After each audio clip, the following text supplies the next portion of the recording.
From Creamer Media in Johannesburg, this is the Real Economy Report. The South African National Space Agency is developing a new South African satellite program. Keith Campbell has the story. South Africa is a member of the African Resources and Environmental Management Constellation Programme, and the new satellite, provisionally designated ZA-ARMC-1, would be this country's contribution to the constellation.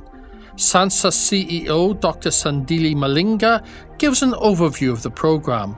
In 2009, our government, together with the governments of Nigeria, Algeria and Kenya, signed an agreement, and the purpose of which was for each of those countries to develop and contribute a satellite towards an African resource management constellation of satellites that will monitor resources on our continent.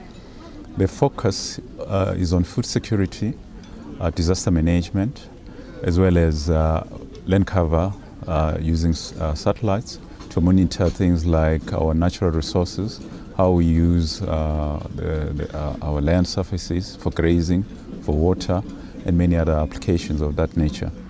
As South Africa, we are starting the process of developing our own contributory satellite to that constellation that will be in place in the future.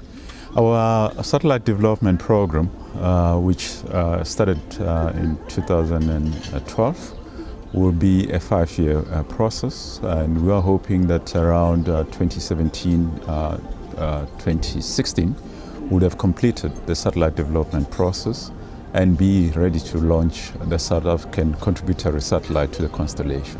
SANSA Space Program Manager Francois Denner outlines the next phase of the satellite program. The ZA-ARMC-1 satellite will be developed over a 5-year development cycle.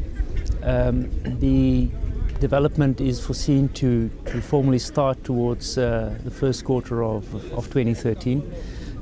Prior to this development process, we engaged quite a number of parties through the concept phase. The concept phase allowed for pre-development work, assessing the effects of certain of the failures that happened of subsystems on Mandela Sat, assessing the successes of other systems on Mandela Sat, assessing the requirements of the users, and really assessing the requirements of the other constellation parties.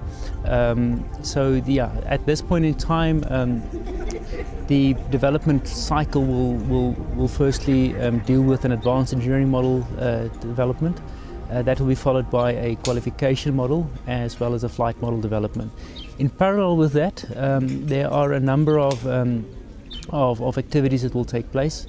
Very importantly, we're running a whole human capital development program focusing on student development, with primarily the satellite engineering postgraduate universities involved, as well as a professional development or internship type program, which we hope to do with industry. And we are still in the process of finalizing some partners for that. Other news making headlines this week. Samsung renews its AFCON sponsor contract and launches its fan zone. Communications group Samsung has renewed its contract with the Confederation of African Football to sponsor the Orange Africa Cup of Nations for another 3 years as it launches this year's fan zone initiative. So Samsung and CAF, Confederation of African Football, made a contract to partner with Africa Football Tournament. And under this partnership, Samsung started for the first time sponsoring the Africa Cup of Nations 2008 in Ghana, followed by Angola 2010, and Gabon, Equatorial Guinea 2012. And in Equatorial Guinea 2012, Samsung held its first public activation program called Fan Fest, where fans could watch live games together and share the football atmosphere. That's Creamer Media's Real Economy Report. Join us again next week for more news and insights into South Africa's real economy.